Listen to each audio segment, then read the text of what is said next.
rukuknya seorang wanita, maka dalam rukuknya seorang wanita dalam sholat yaitu dia merapatkan anggota badannya, merapatkan kedua lututnya dan kedua telapak kakinya. Kalau rukuk dirapatkan lututnya, Bu, tak usah kangkang-kangkang gitu, Bu, ya. Nah itu untuk laki-laki. Nah kalau perempuan lututnya dia rapatkan. Bib, tak bisa, Bib. Asal aku mau merapatkan, mau terjulkan ke belakang, misalkan, ya. Dan memang seperti itu dalam mazhab Syafi'i, seperti itu, ya. Jadi seorang wanita lututnya dirapatkan, tapi bukan bentuk siksa gitu, Bu, ya. Nah maksudnya itu untuk X gitu, ya, cacat, Bu. Ya. Nah tapi dia lurus gini. Nah coba ada contohnya susah nih. Nah posisi lutut ini gini, agak kesana dikit, biar ada iya, jangan dilihat dulu. Rukuk. Nah rukuk itu dirapatkan lututnya tuh. Pada saat lutut kan yang ibu pegang tuh dengan tangan tuh. Nah itu rapat, lutut satu dengan lutut yang lain itu rapat, ya. Lutut satu dengan lutut yang lain itu rapat.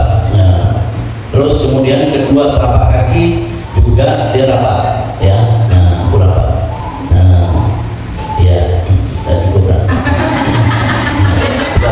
contoh lagi. Nah, jadi seperti tadi, Bu, ya, lutut sama lutut dia rapat, terus kemudian telapak kakinya juga rapat. Berbeda dengan laki-laki, telapak kakinya dia terbuka, ya. Kalau perempuan dia rapat. Terus kemudian nempelkan siku, ini siku ibu nih. Nah, di lambung, ya. Jadi pada saat ini coba di Nah ini ilmu, ya, insya Allah berkah, insya Allah. Nah itu lambung, ini siku nempel di lambung, ya. Nah, ya nempel di lambung, boleh bisa gitu, boleh. Nah itu pun nggak nempel di lambung kalau gitu. Ya. Nah itu nempel di lambung. Nah siku ini nempel di lambung, di sini, lambung sini, Bu, ya. Nah, samping mau berapa gimana saja, jangan ya, lambung sini, lambung ini kan lambung sini, ya. Nah, ya, terus kemudian tadi lutut dirapatkan, telapak kaki dirapatkan, siku tangan nempel di lambung. Nah, kalau ibu gini kan, gitu kan, nempel di lambung gitu, ya. Susah juga, coba kalau itu nempel di tengah, yang siku nempel di tengah, aneh itu. Nah, kan nggak bisa, kan? Ya. Nah, jadi seperti itu, ya. Nah, itu untuk rukuk. Ibu ingat. Nah, itu untuk rukuk. Yang kedua yaitu tentang sujud, ya. Sujud merapatkan bagian anggota badan, ya, termasuk yaitu merapatkan perut dengan paha. Jadi perut sama paha itu kena, Bu. Nah, dosa. Nah, ya, agak nyamping. Nah, itu perut sama paha itu nempel, perut sama paha nempel, ya. Nah, perut saya besar, ya, udah nggak perlu lagi, pasti udah nempel, kan. Biasanya kan perempuan begitu, Bu, ya, nggak mampu, ya. Nah jadi itu perut sama paha dia nempel, ya. Terus kemudian menempelkan kedua lutut dan kedua telapak kaki, ya. Lutut sama kedua telapak kaki itu nempel di lantainya, ya. Nah lututnya. Terus kemudian menempelkan siku dengan lambung. Coba ini ilmu, ya, menempelkan siku dengan lambung, ya. Nah siku, nah pada saya itu, nah itu juga gitu, menempelkan sikunya ke lambung samping sini. Nah, ya, nah seperti itu. Ya. Ya. Jadi sudah cukup, ya. Nah jadi ini apa? Bukan seperti ini, Bu, ya. Biasanya ada perempuan yang sholat, dia sama sikunya itu nempel di lantai gini. Nah, gini tak boleh, Bu. Nah, tak boleh. Gini tak boleh. Tapi dia gini, Bu. Nah, jadi ini siku ini nempel di lambung, ya, nempel di lambung. Itu untuk sujud. Nah, bacaan untuk yang ketiga yaitu bacaannya. Bacaan seorang wanita ketika sholat maka dia harus lebih rendah daripada bacaan laki-laki. Biasanya ada bacaan laki-laki yang dia keluar bacaannya itu terdengar walaupun diri. Nah, perempuan jangan sampai dia kedengaran, nggak apa-apa walaupun dalam hati, nggak masalah, itu jauh lebih baik daripada ibu keluarkan suara ibu tapi mengandung fitnah. Apalagi keluarnya nah kan orang mikir ya betul gitu ya, mendesak-desak pula kan. Nah jadi seperti tadi disebut, saya berikan contoh, nanti ibu sholat ibu biasanya bagaimana, ibu bisa coba untuk memperbaikinya. Bacaan itu nggak boleh ibu pokoknya lebih keras daripada bacaan suara laki-laki karena suara seorang wanita itu termasuk aurat. Nah, suara wanita itu sebenarnya aurat, maka nyanyian wanita itu sebenarnya kalau dalam Islam sangat tidak dibolehkan, tidak dianjurkan, tidak bahkan dilarang ya sebenarnya, karena bisa menimbulkan fitnah. Seorang wanita yang nyanyi beda kalau mungkin kalau laki-laki atau apa mungkin beda. Beb, bagaimana kalau kami ngasih qasidah Beb ya? Pokoknya niatin ibu dalam baca qasidah itu niatin itu syiar, bukan tidak ada suara yang lebih bagus daripada suara aku. Nah ini kan jawabannya gitu. Nah ya. Nah kemudian di sini yang keempat, mengingatkan imam kalau ibu sedang sholat berjamaah sama laki ibu, sama anak-anak ibu. Nah terus ada kesalahan imam misalkan. Nah maka bagaimana cara kemudian untuk mengingatkan imam? Maka mengingatkan imam adalah yaitu kalau laki-laki dia mengucapkan subhanallah, maka baginda Nabi Muhammad SAW beliau menyampaikan bahwa siapa yang ingin memberikan peringatan terhadap sesuatu dalam sholat hendaklah dia mengucapkan tasbih bagi laki-laki subhanallah. Nah apa itu?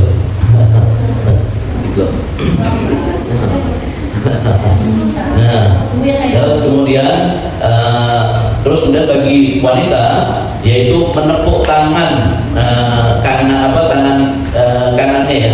Jadi tangan kanan ibu nepuk ke tangan kiri, ke punggung tangan kiri ya, tangan kanan nepuk ke punggung tangan kiri. Nah, saya kasih contoh. Nah, seperti gini. Ya. Nah, jadi seperti tadi nepuk tangan kiri. Gimana kalau tepuk tangan Beb? Lain tidak sembahyang jadi malah ya, tepuk tangannya. Jadi nepuk punggung tangan kiri kita dengan tangan kanan. Nah, Beb imamnya tak dengar Beb, tidak apa-apa, tepuk sampai dia mendengar. Kalau imamnya dia ngerti tentang hukum-hukum dalam sholat, maka pasti dia paham kalau dia sedang diingatkan. Nah, kecuali kalau dia tak pernah ngerti tentang hukum-hukum sholat. Nah itu yang bahaya itu kayak gitu, diingatkan tuh masih jalan terus ya.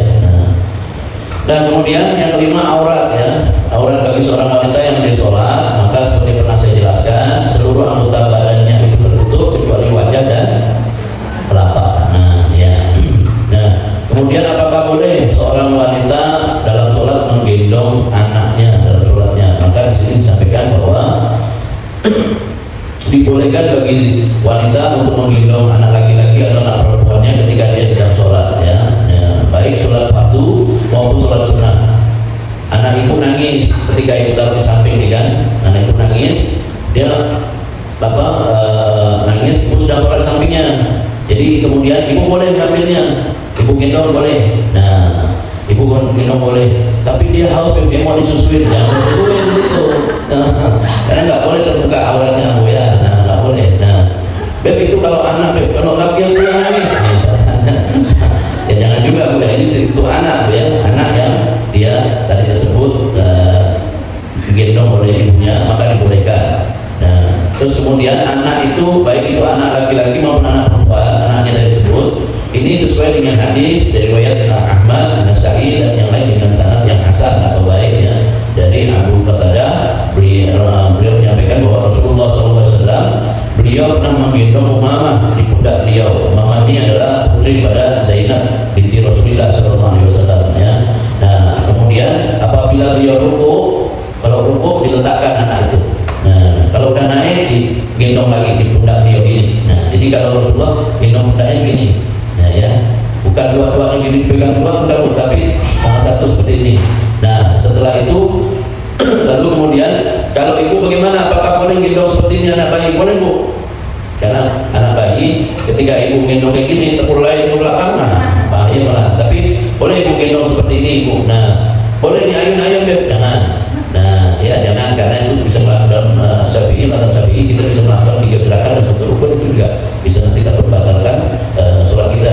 Tapi masih nangis tidak apa-apa, tapi sekali-sekali dibolehkan untuk mengayunnya sedikit, dibolehkan, asal tidak boleh, apalagi langsung bilang ini tidak boleh ya.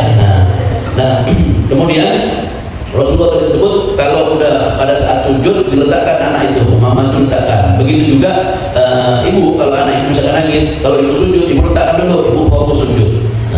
Setelah itu ibu gendong lagi, nanti mau naik boleh. Kalau dia udah diam, dia tidak perlu gendong, ya tidak apa-apa. Nah itu mengenai dibolehkannya seorang wanita untuk menggendong anaknya tadi tersebut. Nah kemudian disampaikan bahwa itu pernah suatu ketika Ahmad, Hakim dan lainnya meriwayatkan daripada Abdullah bin Sadad dari ayahnya mengatakan bahwa Rasulullah SAW pernah ngimamin kami pada saat sholat zuhur atau asar. Sementara kemudian beliau membawa Hasan dan Husain, cucu beliau, Sayyidina Hasan dan Husain, itu dibawa oleh Kanjeng Nabi Muhammad SAW di masjid untuk sholat. Sebelum sholat Nabi maju untuk meletakkannya, maksudnya anak itu diletakkan di pinggir beliau, di dekat beliau ya. Setelah itu beliau takbir. Nah ketika beliau sujud, di pertengahan sujud itu beliau itu sujudnya lama. Nah kemudian Sadat tadi disebut, sahabat Sadat itu karena lama takut terjadi apa-apa terhadap Rasulullah, beliau ngangkat dari sujud, dilihat mengapa Rasulullah lama sujudnya, ternyata dilihat di situ cucu beliau naik di atas pundak beliau, leher beliau itu. Nah jadi beliau nunggu sampai anaknya itu kemudian dia turun dari pundaknya, atau diturunkan dengan cara yang halus dan pelan, itu dibolehkan. Maka ibu kalau ada anak ibu bermain di atas punggung ibu, kalau ibu sedang sujud, biasanya anak-anak kecil gitu Bu ya, sedang sujud. Nah, kalau dia bisa turun dengan sendirinya lebih bagus Bu. Tapi kalau kemudian dia belum mau turun dengan sendiri, ibu bisa pelan-pelan angkat badan ibu pelan-pelan, nanti dia akan turun dengan sendirinya, nanti dia akan turun. Nah, jangan kemudian ibu malah batalkan sholat ibu lalu bangun ya, nah ini frasa dia, jangan ya.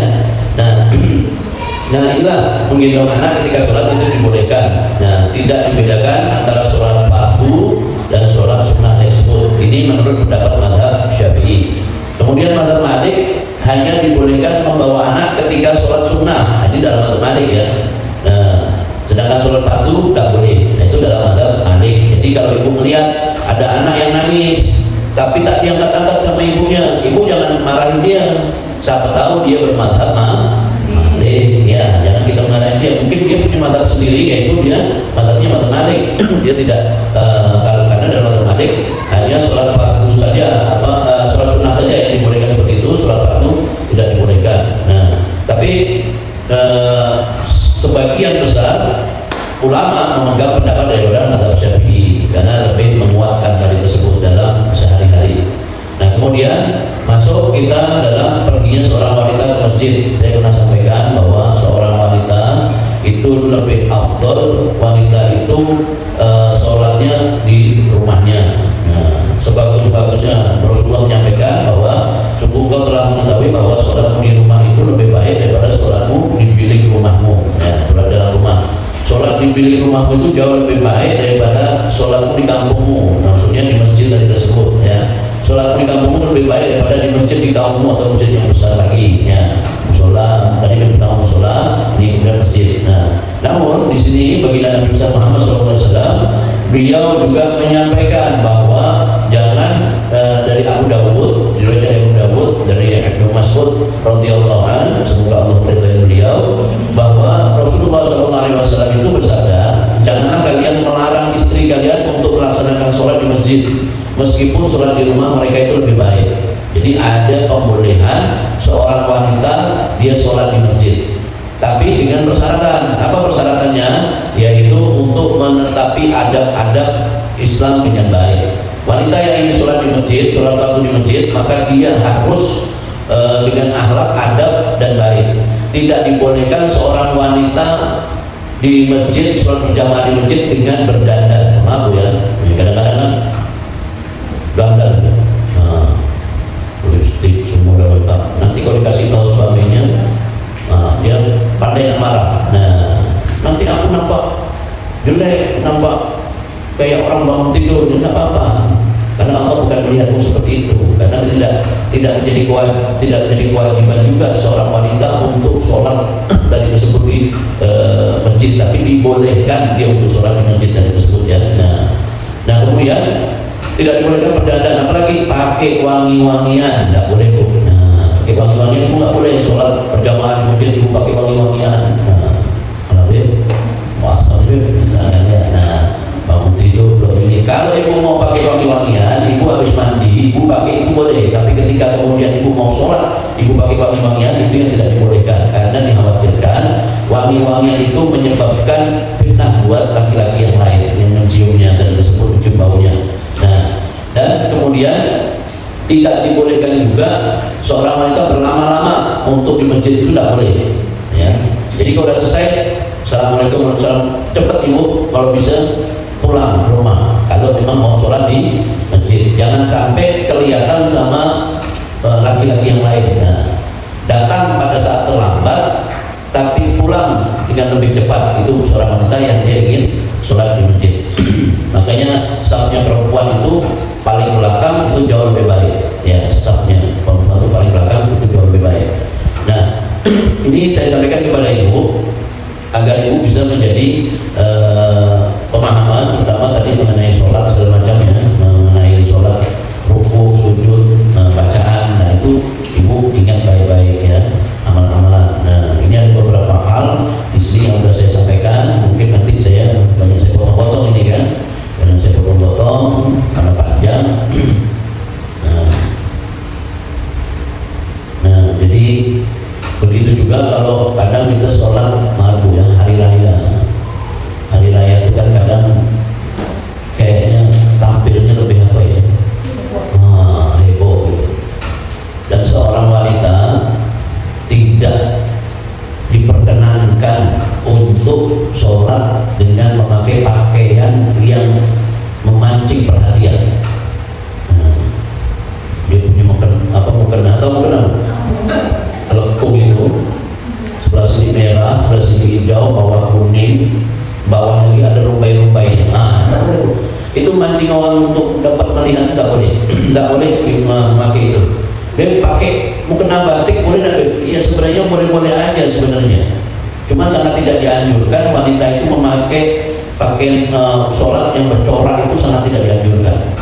Dengan bermotif manik-manik segala macam itu kan ada tuh biasanya tuh, atau pakai yang timbul itu jahit timbul apa namanya, bordir emas segala macam, sangat tidak dianjurkan. Tapi sangat bagus yaitu polos. Maka ibu kalau ibu haji atau umroh, saya doakan nanti ibu dapat melihat di sana itu mereka tidak ada yang model yang aneh-aneh bu.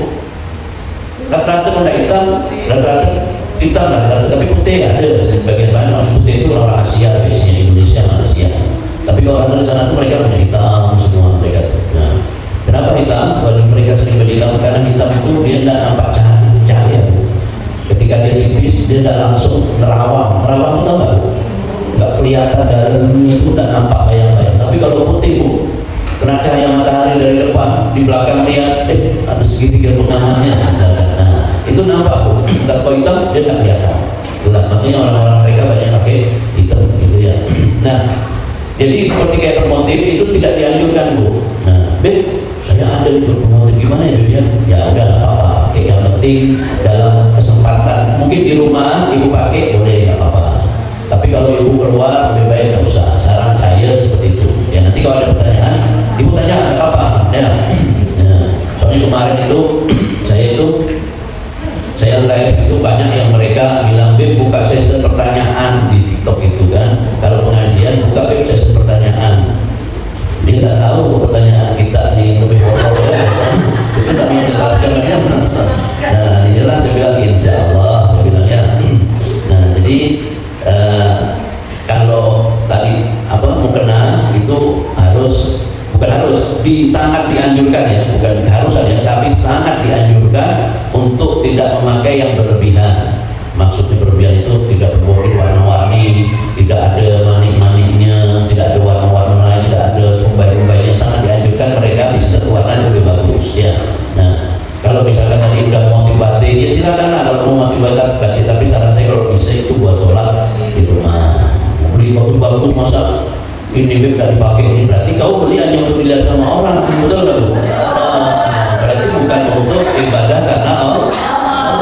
Nah, kalau kita memang yang ibadah karena Allah, beli itu yang dipakai untuk Allah, bukan untuk dilihat sama orang. Kalau ada kemudian ada anjuran untuk tidak pakai yang lainnya, kita tidak pakai itu. Kalau pakai di rumah silakan. Suami aku sering suka kalau aku pakai baju, aku mau kena yang warna-warni. Kalau kamu tidak pakai lagi, nggak apa-apa. Dia mungkin dia senang silakan. Tapi juga itu pun kalau saya saran saya jangan sampai nanti menjadi kebiasaan kita. Karena kalau udah senang dengan mau kena yang aneh-aneh itu akhirnya pakai dua. Nah sekarang ini mau kena ini praktis Bu. Ada yang dibungkus dengan tas kecil tuh. Cukup ada yang model dompet lagi Bu. Tipis sekali segini Bu. Begitu dibuka ternyata mukena. Nah itu, ada lagi yang tipis sekali, begitu dibuka serbet gitu ya, salah bawa gitu ya. Nah jadi seperti tadi Bu ya. Nah, nanti bisa silakan nanti kalau mau nanya boleh, kalau nggak nanya nggak apa-apa. Nah kemudian mengenai tadi tersebut, saya mulai balik lagi ke awal ya, karena mungkin penjelasannya biar lebih agak sedikit detail. Ibu biar bisa paham insyaallah bahwa merapatkan rukuk tadi tersebut itu merapatkan kedua lutut dan kedua telapak kaki ya, merapatkan kedua lutut, merapatkan kedua kakinya. Jadi posisi rukuk tapi lututnya dia rapat, telapak kakinya pun rapat. Nah itu khusus perempuan ya, khusus wanita, beda dengan laki-laki. Terus menempelkan siku tangan dengan lambungnya, yaitu di sini. Ya. Ada juga yang dia nahan gini, ada juga tapi kayaknya tidak berbahaya juga bagi keseimbangan dia. Memaksakan gitulah, salto belakang malah lebih bahaya kan. Nah, begitu juga kalau sujud, yaitu merapatkan perut dengan paha. Ya, rapatkan perut. Perut saya kecil, paha saya kecil, tak nyampe, jangan kau paksa. Begitu kau paksa nanti akhirnya kau jadi kecil di situ semua. Karena apa ya? Ada binatang namanya tergiling. Nah, kalau sujud ibu terputar gitu jadinya kan. Jangan juga gitu ya. Dan jangan. Tapi yang penting udah berniat untuk melakukan yang tersebut ya. Maksudnya itu adalah di sini merapatkan perut dengan paha itu supaya nyatu badan ibu, nyaman untuk ibu merasa sujudnya. Dan tidak begini ya, ini tidak di lantai, ini tidak di lantai, tapi ini aja yang di lantai. Nah ini tidak di lantai, ini ke lambung. Nah ya, enggak, telapak tangan tidak. Telapak tangan, kalau telapak tangan ini ke sini bisa ya. Tapi ada Bu, itu seperti itu ada. Boleh Bu, kalau ditanya apakah boleh? Dan itu tidak ada larangan. Yaitu telapak tangan untuk nyatu ini ada boleh, dan itu dibolehkan dengan seperti ini boleh ya. Nah dibolehkan karena itu lebih mempermudah siku ibu untuk tempel di sini Bu. Nah boleh nggak apa-apa Bu. Nah jadi seperti itu. Nah kalau laki-laki tidak, dia lebih membuka. Nah dan jangan begini kalau sholat sujud Bu perempuan ya, jangan buka ini tapi rapat, karena rapat wanita itu lebih banyak diingatkan untuk merapatkan dari tersebut termasuk lututnya, kakinya dan jari-jarinya. Nah, jari kaki jari kaki merapatkan kakinya dan otomatis itu ya. Nah jadi ini rapat sujud ibu rapat ini. Nah begitu juga ketika takbir ibu Allah, ada yang takbir cuma aku ya Allah. Nah gitu. Saran saya maka ibu tetap posisi gini Allah. Angkat sampai segini telinga. Nah Allah nih telinga sini batasan ini, batasan jempol kira-kira telinga, ukuran telinga. Nah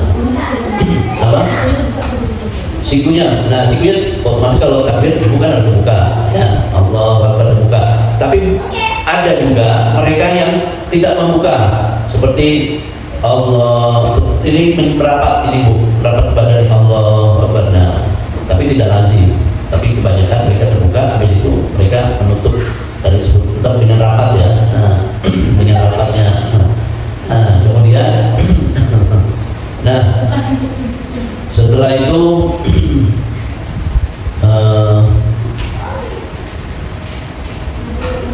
merendahkan bacaan Bu ya, merendahkan bacaan Ibu, maksudnya mempelankan bacaan Ibu, walaupun di situ mungkin saudara-saudara Ibu yang ada bukan orang lain lah katakanlah, tetap anjurannya untuk memelankan suara tadi tersebut, melirikkan suara, lebih lirik daripada laki-laki.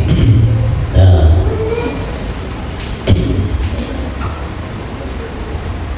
tadi Ibu sambil catat yang penting-penting nggak apa-apa Bu ya. Nah, mengenai ke masjid, memang tidak dianjurkan perempuan itu untuk pergi ke masjid, itu sangat tidak dianjurkan. Tapi dia dibolehkan pergi ke masjid, yang penting ikut adab-adabnya, aturan-aturannya. Tadi sudah saya jelasin Bu ya. Nah inilah hal-hal yang berkaitan mengenai tentang wanita dan sholat dan dalam hal sholatnya tersebut. Dan termasuk amalan-amalan khusus bagi wanita dalam sholat. Nah, apabila nanti memang ada pertanyaan, silakan nanti bertanya. Kalau tidak ada, kita akhiri dan kita akan insya Allah ketemu di pertemuan berikutnya, pengajian berikutnya. Semoga Allah Subhanahu Wa Taala mengangkat derajat kita, memuliakan kedudukan kita, menjadikan kita menjadi orang-orang yang dicintai oleh Allah Subhanahu Wa Taala, berkah di dunia wal akhirah, walaupun hajat-hajat kita, diterima sholat kita dan ibadah-ibadah kita. Allahumma ja'alna minas syuhada'i maqbulin wa la taj'alna minal asqiya'i madudin. Rabbana innana faghfir lana dzunubana wa qina adzabannar. Rabbi fa'fa'na bi barakatihim wa qina al-husna bi hurmatihim wa aminna bi karamatihi wal mu'afatihim minal fitani. Wassallallahu ala sayyidina Muhammadin wa ala alihi wasallam.